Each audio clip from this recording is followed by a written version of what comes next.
You can't just walk off the river to the nearest farmhouse and call for help. It doesn't work that way. You're gonna be tired. You're gonna be sore. You're gonna be hungry.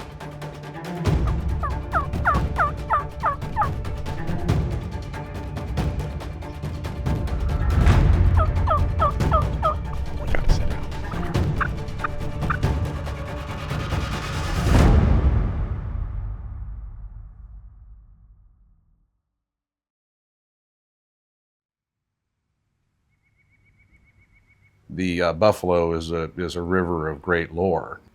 I mean, everyone talks about it. If you've never been there, it's somewhere where you want to be.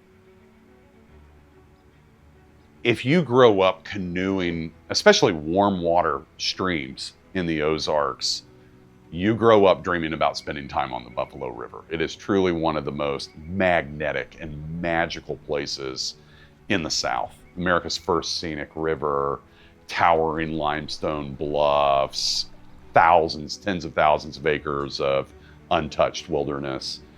The draw for the Buffalo River is the challenge in the unparalleled wilderness. You can go on other rivers throughout the Midwest, and while you've got wildlife that are near and on the river, you go too much further and civilization comes in pretty quick. In the lower Buffalo, it's not like that. It's hard to pinpoint an exact moment where we knew the Buffalo was kind of where we wanted to be our home base. But I'll tell you this, if you spend a lot of time hunting turkeys in the woods here in the Midwest, the one constant that you're gonna have is you're gonna run into a lot of other people. And so you spend as much time trying to get away from other hunters as you do trying to find a turkey to hunt, because you gotta do both to have a turkey hunt. The ability to paddle a stretch of river that was over 20 miles and to be able to access tens of thousands of acres of designated wilderness area made it hard for other people to get into it. It's a very attractive place on a map. When we're approaching a trip like this, a lot of research goes into it just simply to make sure that we're drawing the best information we can from the elk hunting world and the Western, backcountry backpacking world, but also combining that with everything that we've learned over the last several decades in the paddling world to back into kind of a blended approach that allows us to carry the least amount of gear and yet face the widest variety of circumstances or possible conditions that we may encounter. Well, the complications with the lower Buffalo are the sheer distance and the inability to get off of the river with any ease. You can't just walk off the river to the nearest farmhouse and call for help. It doesn't work that way. I mean, it's a 10 to 12 mile walk to the nearest parking lot, and even then, you're on the blacktop in the middle of nowhere.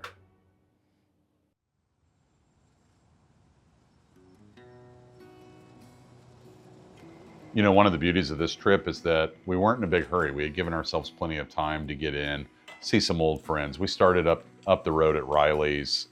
Miles Riley's been an outfitter in the area for over 30 years. And while we were self-guiding our trip, we like to be able to get back and see our friends and spend some time together, hot washing gear, making sure that we were lined out. And so we started there and got in early on the first day at Rush Landing, the entry point to the lower Buffalo wilderness. We were looking at about a 24-mile stretch with about, 6 or 7 miles in just to get established. And so we gave ourselves that full day.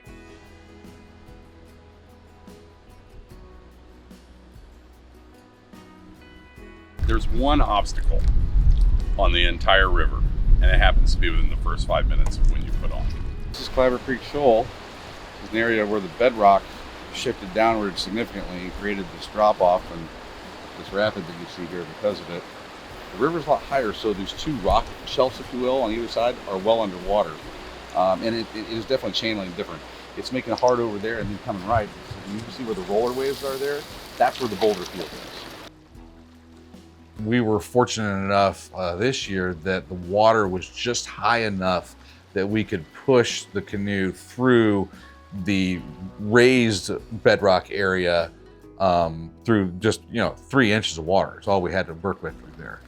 We were able to navigate it through the rocks in such a way that we didn't have to unpack a whole boat and carry everything on multiple trips 200 yards across gravel bar.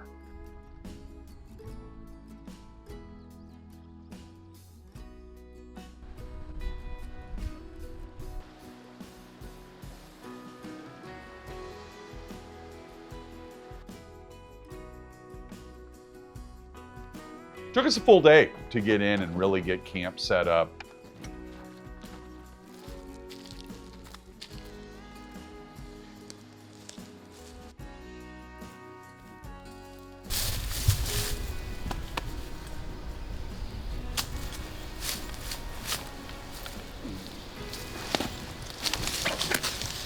And we're up.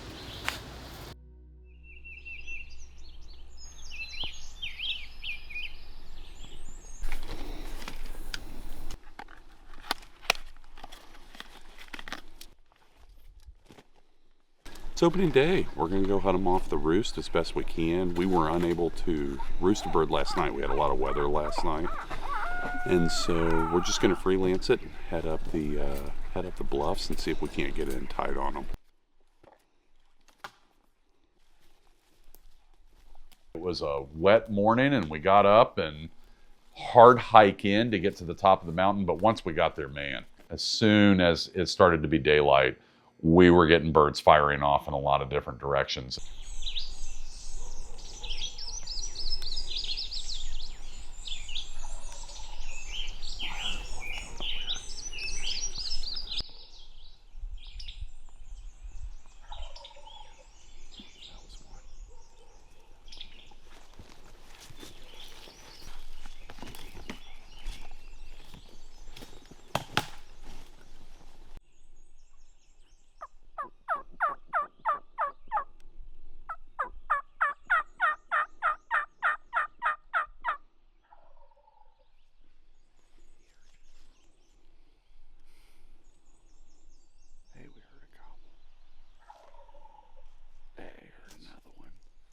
Visibility in the buffalo, especially this time of the year, is extremely limited. It's rare that you're ever going to be able to see more than 50, 60 yards in the woods. And Matthew had made a call and said that we should make a play on the bird that was to our north, that was the highest in elevation, so that we could stay up on top of that ridge system. So we made a pretty short move. He was here, and there was another turkey. You were standing here.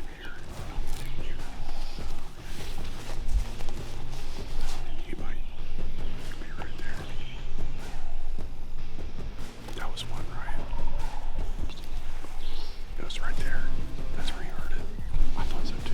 I thought it was that way. It was pretty apparent once we had cut about 50 to 75 yards off the distance between us and that bird, that bird was cutting that distance too.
I ended up harvesting that bird. I got really, really lucky and made a really good shot on that bird at about 45 yards.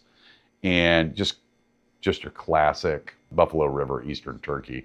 Big mature tom, 3.5-year-old, 10.5-inch beard. Couldn't be happier. But one of the problems that we were facing pretty early into this hunt is we needed to get that carcass back to camp pretty quickly, just because of the heat that we were dealing with. We wanted to get that bird back on ice, get that bird broken down, make sure that we were harvesting all the edible portions of that bird and we weren't leaving any behind. And so we decided it was probably best to split up, that I was going to move that bird back down to camp while Matthew stayed up on that ridge system and continued to hunt.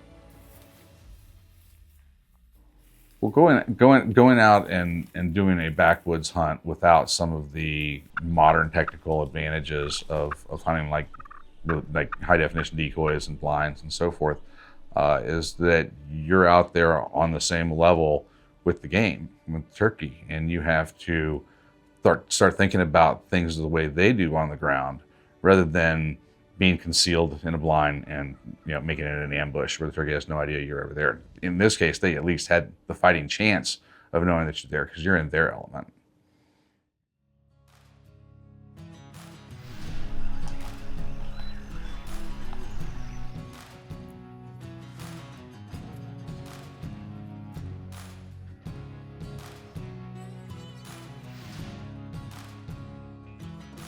That's when the rest of the hunt started, and one of the longer turkey hunts that I've been on. For the next 6 days, we proceeded to work a series of ridges and hunt cover an average of about 5 to 6 land miles a day hiking, working birds. And I would go as far as to say, even given the difficulty of the terrain and the difficulty of the conditions, I mean, the physicality of the matter is going to be unrelenting.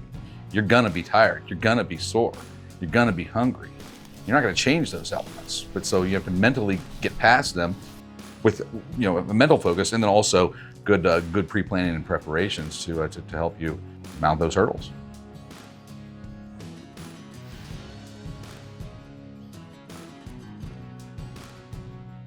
For me, this was one of the longer backcountry hunts I've been on. It gets back to the challenge of the matter. This is a personal endeavor to succeed in something where nature is fighting you at every corner, right? The turkeys don't want to come to you. You have to make them do that. The river doesn't want you to go where you want to go. It's going to push you where it wants. So you got to work with it to do the thing that you want it to do. So it's those things combined that make the activity a mental one and a physical one at the same time. It's a test of wills.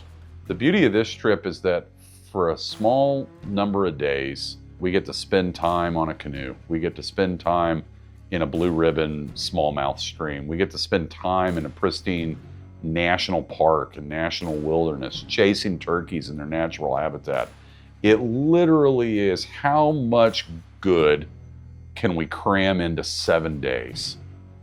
And how can we do it in the most accessible way possible that anyone, anywhere, regardless of income or background or experience level, can put themselves in a position to take a trip like this.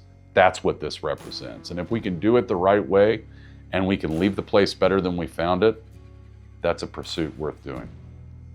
We actually end this trip at a confluence of two rivers. The Buffalo River dumps into the White River. Our takeout point was immediately across from the confluence, and so you got to hit that thing at an angle, and then you're paddling as hard as you can. But I will tell you, once you hit the other side of that riverbank and you're done with that trip, there is a feeling of relief. But within a few minutes, I was just trying to figure out how to get back to the put-in.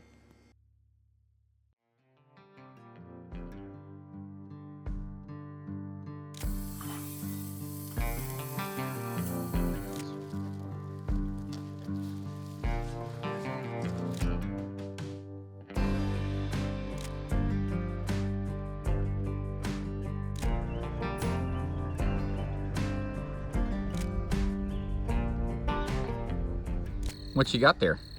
Little snake. What kind of snake? The kind you don't want.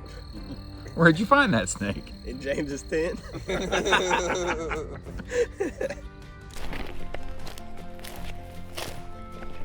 My legs feel like jello. I know you echo that sentiment. I heard, man. Buffalo River trip. Boats loaded. Camera crews on the water.